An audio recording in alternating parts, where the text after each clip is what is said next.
Welcome to zoom इन।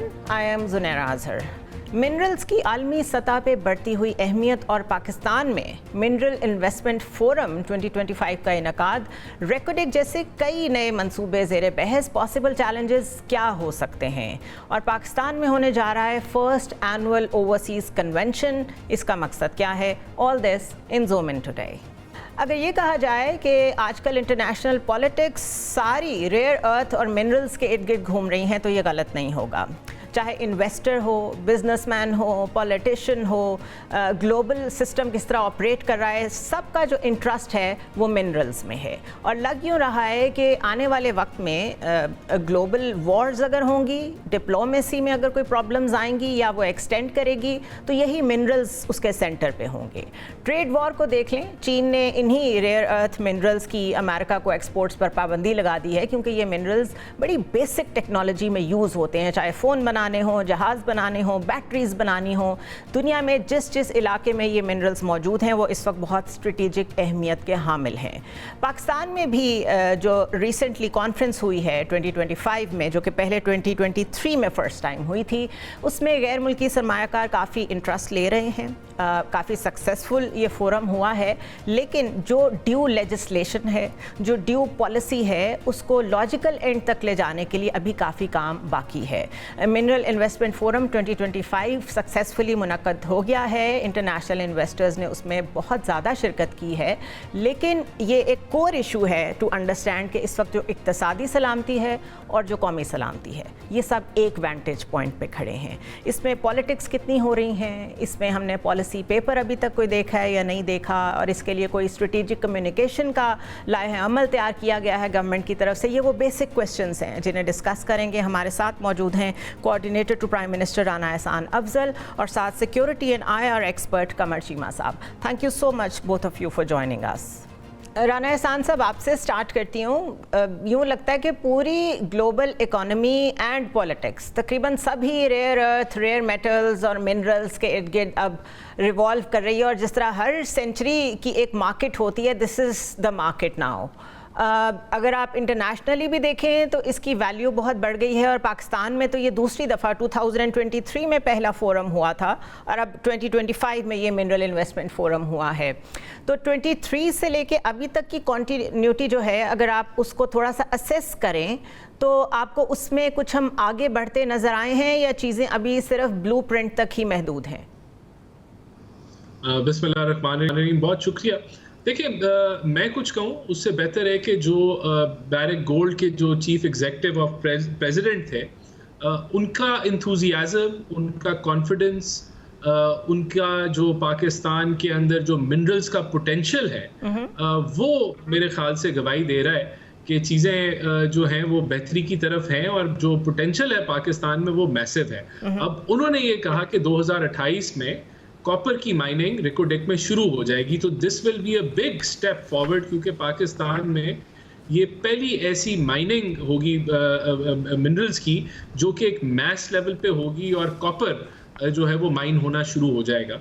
तो मेरे ख्याल से फिर उसके अलावा जो चीज़ देखने वाली है, जो आपको एक इंटरनेशनल बल्कि वर्ल्ड ओवर से जो प्रेजेंस थी और बड़ी सीरियस और बड़ी मेजर जो प्लेयर्स हैं माइनिंग के अंदर, उनका मौजूद होना, चाहे वो GCC ममालिक से थे, यूरोप से थे, ऑस्ट्रेलिया से थे, अमेरिका से थे, अमेरिका के से 2 डेलीगेशंस आए हुए थे, तो ये आपको बताता है कि पाकिस्तान का जो मिनरल पोटेंशियल है वो फाइनली अनलॉक होने जा रहा है। और आपने दुरुस्त फरमाया, क्योंकि डिजिटाइजेशन और AI का दौर है, सुपर कंप्यूटर्स, तो जो मिनरल्स जो रिक्वायर्ड हैं वो डेफिनेटली उसकी जो ज़रूरत है, वर्ल्ड डिमांड वो इंक्रीज़ कर रही है। कॉपर हो, लिथियम हो और दीगर जो है वो इम्पॉर्टेंट कोबाल्ट, ये सारे वो मिनरल्स हैं जो आगे टेक्नोलॉजी में जो बिल्कुल एक उसका फाउंडेशन है जिसे कहते हैं। डॉक्टर कमर चीमा, हम डिफ्रेंशिएट नहीं कर सकते अब, नेशनल सिक्योरिटी के सारे स्पेक्ट्रम को अलग अलग देख ही नहीं सकते, समहाउ सब एक ही वेंटेज पॉइंट पे आ गए हैं। तो अगर हम अपने सिक्योरिटी अपरेटस की बात करें और हम टेररिज्म की बात करें तो वो सब अब इकोनॉमी से जुड़ गया है। इससे पहले भी एक प्रोजेक्ट CPEC जो है वो तकरीबन, अगर ये कहा जाए कि टेररिज्म फोरम से बहुत इफेक्ट हुआ है तो ये गलत नहीं होगा. This is a great initiative and in the right direction, because we all know कि दुनिया ही इस डायरेक्शन में जा रही है और टेक जो है उसकी फाउंडेशन ही अब ये rare minerals and all that forum is going to be that way. लेकिन हम किस तरह सिक्योर करेंगे इसको in the face of the massive terrorism जो हम ऑलरेडी फेस कर रहे हैं? क्या उसका भी कोई ब्लूप्रिंट है? देखिए, ये बड़ा इंपॉर्टेंट सवाल आपने पूछा है कि दुनिया इस वक्त रेयर अर्थ मेटल्स जो हैं उनकी तलाश में है. इवन कि चाइना, अमेरिका, बहुत सारे जो ममालिक हैं उन्होंने ऐसे जो मेटल्स हैं उनकी एक्सपोर्ट पर पाबंदियां लगा दी हैं और इसके ऊपर प्रॉपर जिसे कहते हैं ना एक्सपोर्ट कंट्रोल लॉज बन चुके हुए हैं. एक बात. दूसरी बात यह है कि पाकिस्तान ने इस वक्त जो बलूचिस्तान को एक नए अंदाज से मार्केट किया है वो है जी कि वहाँ पर मिनरल वेल्थ जो है उसको देखा जाए. लार्जली देखें, हमें बलूचिस्तान को मार्केट तो करना ही हरना है. पहले हमने कोशिश की सी पैक, गवादर, इस हवाले से, लेकिन हमें वो कामयाबी नहीं मिल सकी. जैसे आप कह रही थी दहशतगर्दी की जंग, दहशतगर्दी की वजह से हमने देखा कि एक नई इंसर्जेंट मूवमेंट शुरू हो गई. हम उसको कंट्रोल करना, मैनेज करना थोड़ा मुश्किल होता जा रहा है. तो हम अब इसको मिनरल साइड पे ले आए हैं. तो इसमें ये चीज़ तो ठीक है कि जाहिर बात है डेजिग्नेटेड एरियाज होंगे, उस इलाके में जाना थोड़ा मुश्किल होगा, तो शायद वो security of the investor is going to be very challenging. जी नहीं, वो बिल्कुल होगी. और दूसरा यह है कि इलाके कुछ मुख्तस होंगे तो शायद सिक्योर करना आसान हो, ये एक मुझे चीज़ नज़र आती है. दूसरा यह है कि सारी बात क्रेडिबिलिटी का इशू है हमारी कि हम क्या वाकई इनको सिक्योर कर पाएंगे. हाँ, हमें ये है कि अगर चाइनीज़ और अमेरिकन सारे मिलके इन एरियाज़ में इन्वेस्टमेंट करते हैं तो शायद चांसेस मौजूद हों. लेकिन हम कब तक और कैसे अगर इनको सिक्योर नहीं कर पाते और मजीद टारगेट्स होते हैं, हमले होते हैं. अब तो कनेडियंस, ऑस्ट्रेलियंस, अमेरिकन सब इंटरेस्टेड. कनेडियंस एंड ऑस्ट्रेलियंस तो ऑलरेडी इन गेम में हैं. बाकी लोग भी आके अगर इन्वेस्टमेंट करते हैं लेकिन सिक्योरिटी का इशू हल नहीं होता तो जाहिर बात है ये फिर एक हमारी क्रेडिबिलिटी और कैपेबिलिटी के ऊपर मुसलसल क्वेश्चन मार्क है. तो मुझे लगता है कि हुकूमत इस पे ज़रूर डिलीवर करेगी और अब कोई कोताही नहीं होगी. ओके. राना साहब, चाइना और अमेरिका हमारा दोनों के बगैर गुजारा नहीं है और वन वे और दी अदर हम जो भी मैकेनिज़्म डिवाइस करते हैं अपनी इकोनॉमी को बूस्ट देने के लिए, अपनी फॉरेन पॉलिसी को एक्सटेंसिव बनाने के लिए, उसमें कोई ना कोई राइवलरी, वर्ल्ड वाइड जो राइवलरीज चल रही हैं ग्लोबल पावर्स की, वो हमारे सामने आके खड़ी हो जाती हैं. सीपेक में भी ऐसा टाइम आया that we had to choose between the two camps. उसको हमने पता नहीं मैनेज किया या नहीं किया because things are still fluid. इस वक्त तो टैरिफ वॉर्स और इस वक्त तो ट्रेड वॉर्स जो हैं वो पीक पे हैं. Let's put it this way. While this is happening, China is also our strategic partner और यूएस की इन्वेस्टमेंट भी इसमें आने जा रही है. तो क्या फॉरेन पॉलिसी फ्रंट पे वी हैव दैट क्लैरिटी कि हमने इसे कैसे लेके चलना है? देखिए, पाकिस्तान की फॉरेन पॉलिसी उसके अंदर जो चाइना है उसका एक कलीदी किरदार है और हमारा नेबर है, फिर हमारा बहुत बेहतरीन दोस्त है. और अमेरिका के साथ हमारे जो ताउन है वो सिंस इंडिपेंडेंस है और हमने हमेशा बैलेंस किया है. और हम ये कह सकते हैं कि हम भी किसी भी जो है वो ग्रुप में नहीं है, ना हम चाइना ग्रुप में हैं ना हम अमेरिका ग्रुप में हैं. Both are important strategic partners और हम दोनों के साथ काम करते रहे हैं और पैरेलल करते रहे हैं बजाय कि एक तरफ या दूसरी तरफ झुकाव हो फॉरेन पॉलिसी के हवाले से. तो अभी भी इस टैरिफ वॉल के अंदर भी हमें जो है हमने अपना इंडिपेंडेंट स्टांस लिया है और हमने नेगोशिएशन को चूज़ किया है इस चीज़ के बावजूद कि चाइना जो है वो उसने रिटेलिएट किया है और उसका मौक़िफ़ बड़ा सॉलिड है, स्ट्रॉन्ग है. उसका अपना पॉइंट ऑफ व्यू है क्योंकि ये वॉर बेसिकली जो टैरिफ वॉर है ये चाइना और अमेरिका के चाइना और यूएस के बीच में राना साहब. एंड फ्रैंकली हम जैसी छोटी इकोनॉमी हमने बड़ी अक्लमंदी का फैसला किया है कि हमने फ़ौरन उनसे कांटेक्ट कर लिया है. लेकिन जो दो बड़े मुल्कों की राइवलरी है वो हमेशा से सामने खड़ी है हमारे. लेकिन मैं आपको ये बताऊं कि हमारा जो दोस्ती का जो तर्ज है उसके अंदर चाइना ने हमें कोई पुश नहीं किया कि आप ऐसे करें या वैसे करें. तो ये आपको साबित करता है कि हम जो है बैलेंस करके इस रिलेशनशिप को चल रहे हैं और चाइना भी हमारे मफादात के पीछे खड़ा है. तो और अमेरिका से हमारी इंगेजमेंट इस मामले पे जारी है. तो मेरे ख्याल से इसी तर्ज पे आगे भी मूविंग फॉरवर्ड हमारी फॉरेन पॉलिसी जो है वो चलेगी। बल्कि एक तो ऐसा भी वक्त था कि चाइना और अमेरिका के दरमियान जब कोई कम्युनिकेशन नहीं थी तो पाकिस्तान ने वो किरदार डोर ओपनिंग की। तो मेरे ख्याल से इस लिहाज से हम चाइना के भी स्ट्रेटेजिक पार्टनर हैं और अमेरिका के भी strategic partner. Doctor Qamar, same question to you. हम तो ये कहेंगे कि हम दोनों के साथ स्ट्रेटेजिक रिलेशंस रखना चाहते हैं, but we all know reality क्या है। रिटेलिएशन आती है यूएस की तरफ से and it's a big push nowadays. अभी तो जिस तरीके से चल रहे हैं प्रिडिक्टेबल ही नहीं है कि नेक्स्ट क्या मूव होगी। तो आपका क्या एनालिसिस है इस पे कि दोनों कंट्रीज़ के साथ अपने स्ट्रेटेजिक रिलेशनशिप्स को हम कैसे बैलेंस करेंगे? देखिए, हमें अपने इंटरेस्ट को देखना है और उस इंटरेस्ट में क्लैरिटी है कि हमें देखें, जब बात आती है फाइनेंशियल इंस्टीट्यूशन से सपोर्ट की तो अमेरिका हमें मदद करता है। जो global financial IMF, world bank हो, एशियन डेवलपमेंट बैंक हो, अमेरिका हमारे साथ खड़ा होता है। हमें बहुत ज़्यादा बेल आउट्स में हेल्प की, IMF प्रोग्राम में हेल्प की। जब हमें चाहिए मिलिट्री हार्डवेयर चाहिए या ग्लोबल मल्टीलैटरल फोरम्स में सपोर्ट चाहिए होती है तो चाइना हमारे साथ खड़ा होता है। तो हमने बैलेंस किया हुआ है बहुत सारी चीज़ों को और आइंदा भी हम बैलेंस कर सकते हैं। और मेरा ख्याल है हमने अपनी लिमिटेशंस बताई हुई हैं अमेरिकन को हमारी क्या लिमिटेशंस हैं कि when it comes to China तो हम बड़े क्लियर हैं कि हम किसी भी चाइनीज़ मफाद के खिलाफ कोई काम नहीं होने देंगे, ना करेंगे। सो मेरा ख्याल है कि यही वजह है कि अमेरिकन ने इस खित्ते में इंडिया को as a major comprehensive global strategic partner के तौर पे चुना है।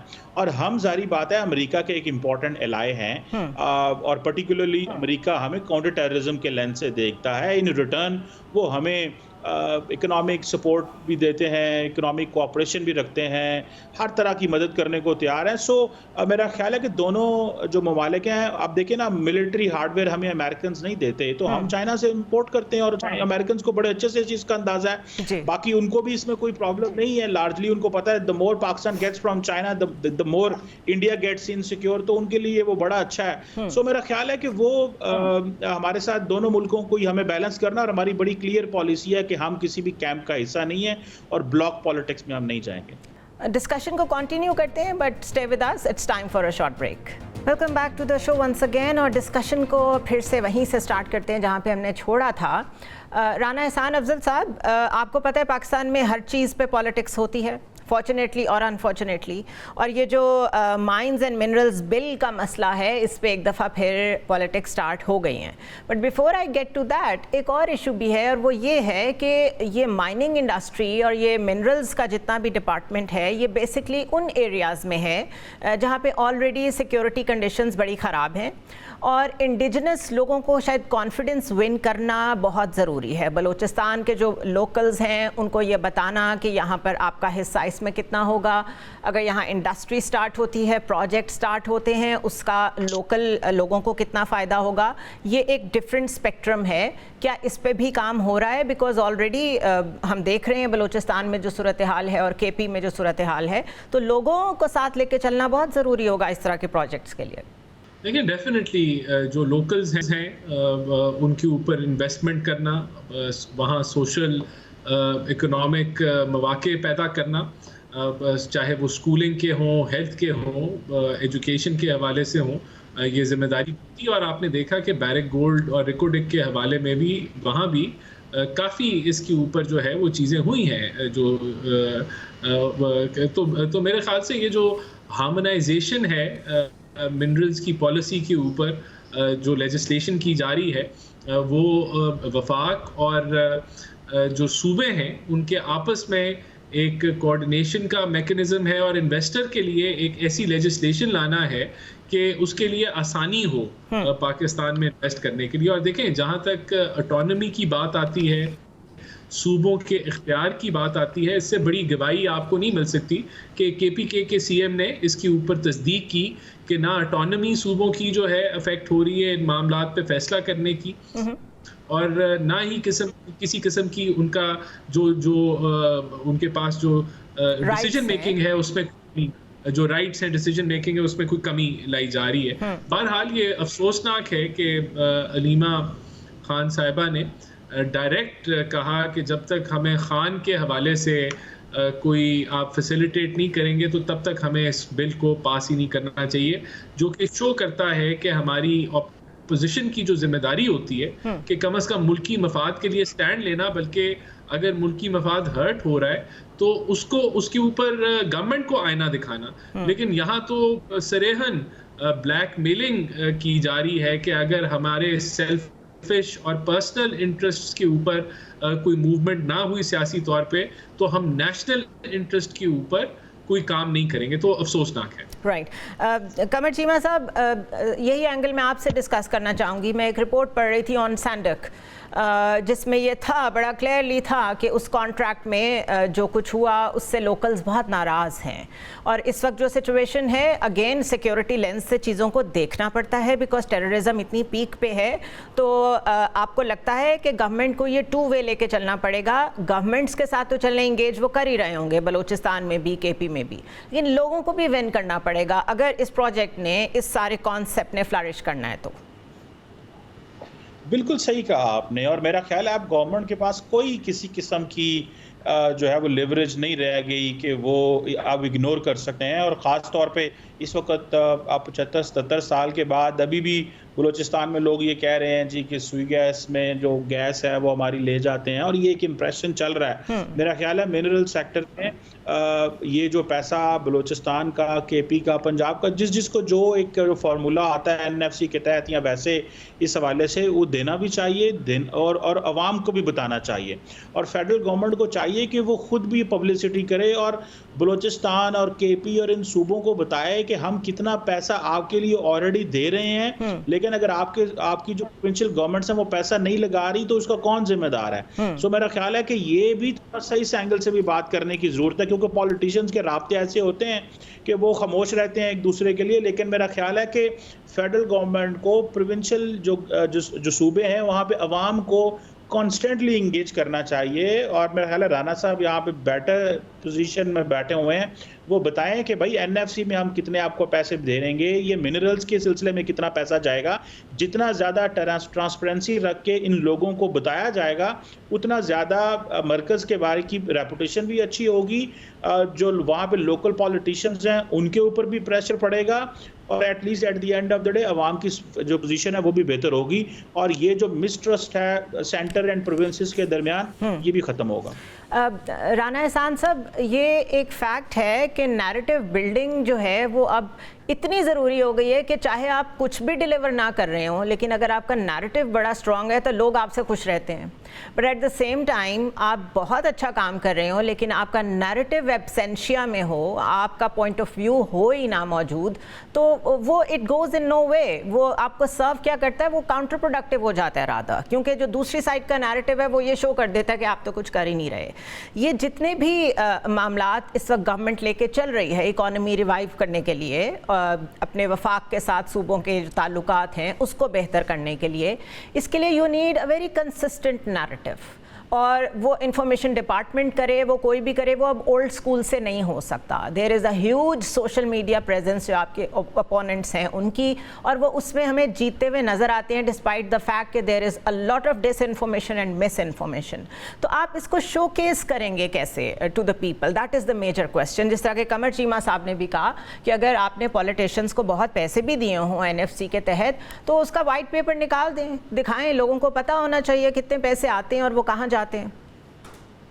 देखिए, आपने दुरुस्त फरमाया कि जो कम्युनिकेशन स्ट्रैटेजी है वो बहुत अहम होती है, और वो बेशक टेररिज्म के ख़िलाफ़ हो या ऐसे बड़े प्रोजेक्ट्स जिस तरह रिकोडेक है उसके हवाले से हो, और जो कम्युनिटी रीच आउट है वो उन लोकल एरियाज़ में, वो भी बड़ा अहम है। और फिर उसका एक ओवरऑल ट्रांसपेरेंट इम्पैक्ट किसी भी प्रोजेक्ट का कि ना सिर्फ लोकल कम्युनिटीज़ के हवाले से, सूबे के हवाले से, बल्कि पूरी कौम पाकिस्तान के हवाले से उसका क्या है।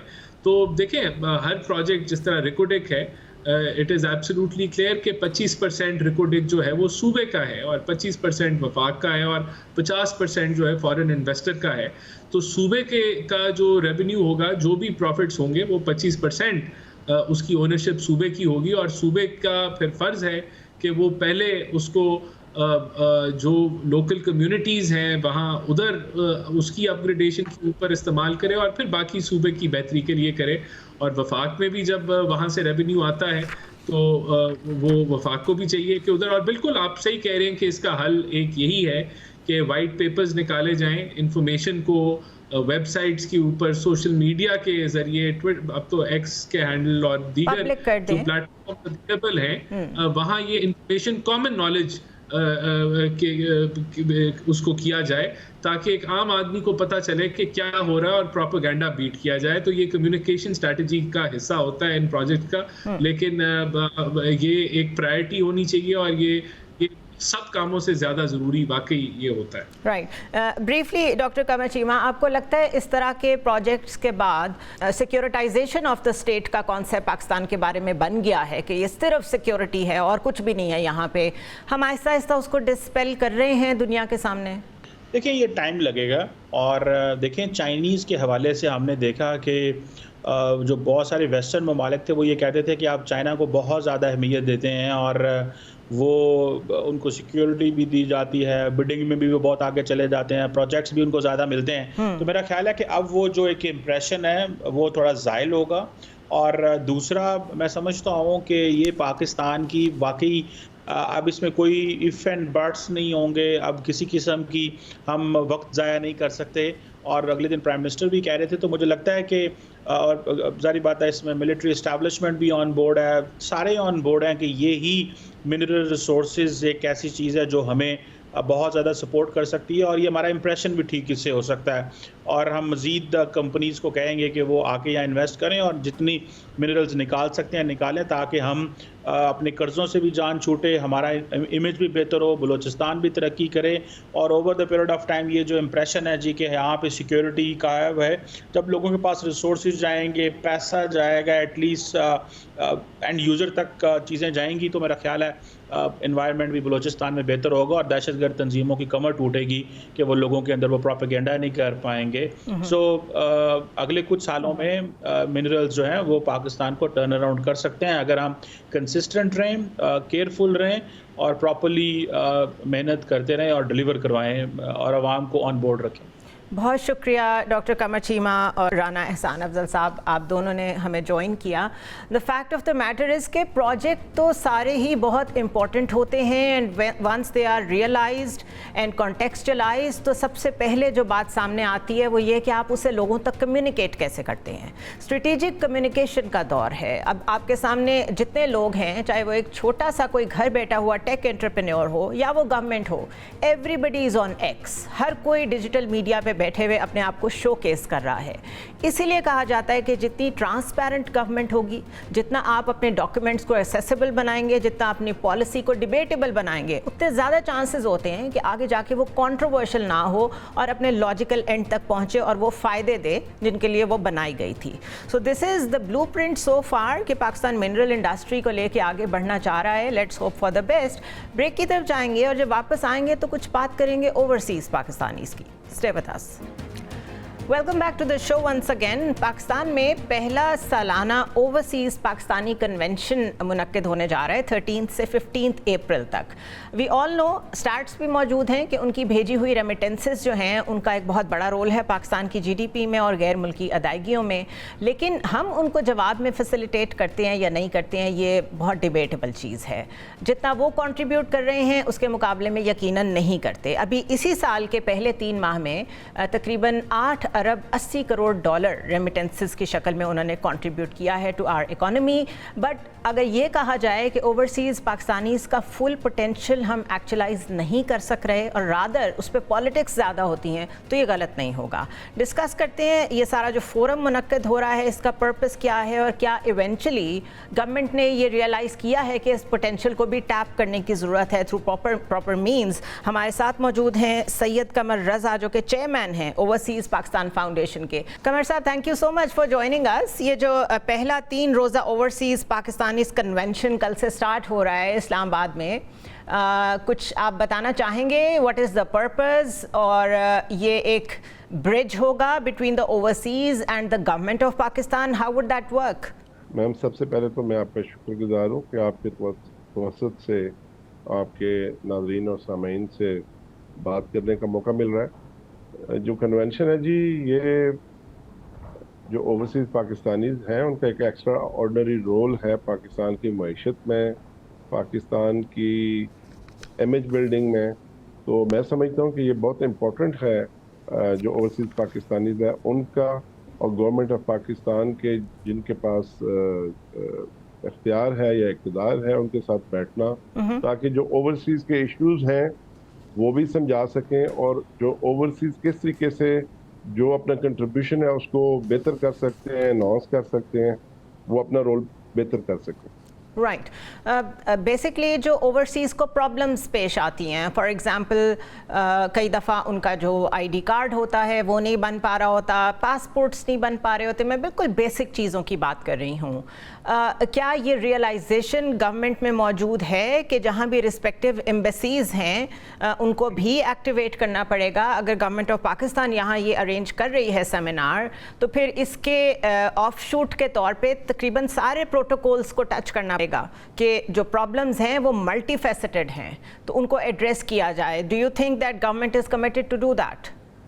आई think government is committed, that's why government ने ये पहला एक कन्वेंशन रखा है ओवरसीज़ के लिए, और गवर्नमेंट ने काफ़ी बेहतरी आई है जहाँ तक आईडी कार्ड का या वीज़े का या इन चीज़ों का ताल्लुक है। बहुत सारी चीज़ें अब कंप्यूटराइज हो गई हैं और आप ऑनलाइन जाके अपना आईडी कार्ड भी रिन्यू कर सकते हैं, पासपोर्ट भी रिन्यू कर सकते हैं, और सर्विसेज काफ़ी इम्प्रूव हुई हैं और फर्दर इम्प्रूव हो रही हैं। राइट, आई थिंक मसाइल सिर्फ इस हद तक नहीं है, इससे भी बड़े हैं। बिल्कुल, जो ओवरसीज के मसाइल हैं वो मैं नहीं समझता हूँ कि गवर्नमेंट ऑफ पाकिस्तान को कोई बहुत ज़्यादा स्पेंडिंग करनी है उस पर, सिर्फ उनकी तवज्जो चाहिए।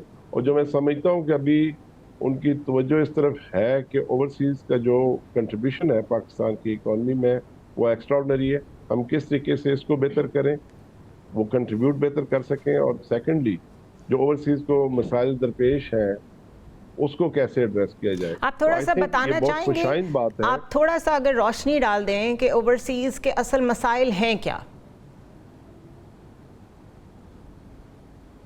मैम देखें, ओवरसीज के जो मसाइल हैं, मिसाल के तौर पे अब ओवरसीज पाकिस्तान आते हैं तो आप मोबाइल फ़ोन पे इतना हैवी टैक्स लेते हैं उनसे, हालांकि उनके पर्सनल यूज़ का फ़ोन है। फॉर एग्जांपल मैं खुद यूके से हूँ, मैं जब पाकिस्तान आऊँ तो जो मैं फ़ोन जब यहाँ मैं अपने पर्सनल इस्तेमाल के फ़ोन पे आपको 2 लाख मुझसे टैक्स लें या 2.5 लाख पर टैक्स लें, ये ज़्यादती है। मेरे ख्याल में ये एक बिल्कुल ही नामुनासिब टैक्स है जिसकी मिसाल दुनिया में कहीं नहीं मिलती।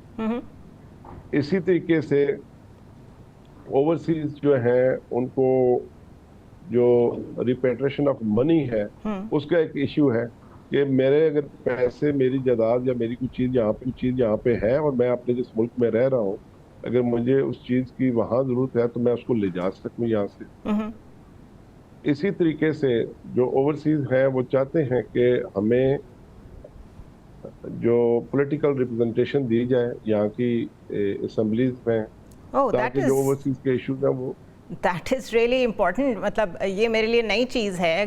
Political representation in what sense? क्या वो कोई अपनी बॉडी बनाना चाहते हैं, कोई अपनी पार्टी बनाना चाहते हैं ताकि उनकी जो डायरेक्ट वॉइस है वो यहाँ के पार्लियामेंट में पहुँच जाए, या वो बस ये चाहते हैं राइट टू वोट, इस तरह की कोई चीज़ हो? इसको ज़रा डिटेल में बताइए।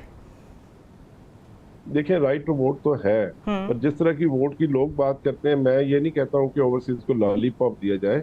अगर आप ट्रू सेंस में ओवरसीज के पोटेंशियल को कैपिटलाइज करना चाहते हैं तो उसके लिए बेस्ट यही है कि आप उनको प्रोपोर्शनल रिप्रेजेंटेशन दें, जैसा कि आपने खवातीन को दी हुई है, जैसे कि आपने माइनॉरिटीज को दी हुई है। इस तरह से ओवरसीज भी कुछ 12 मिलियन लोग हैं जो पाकिस्तान से बाहर है और पाकिस्तान की मौशियत में उनका रोल सिग्निफिकेंट किस्म का रोल, और इसको अगर आपने बेहतर करना है, इम्प्रूव करना है, तो आपको तवज्जो देनी पड़ेगी।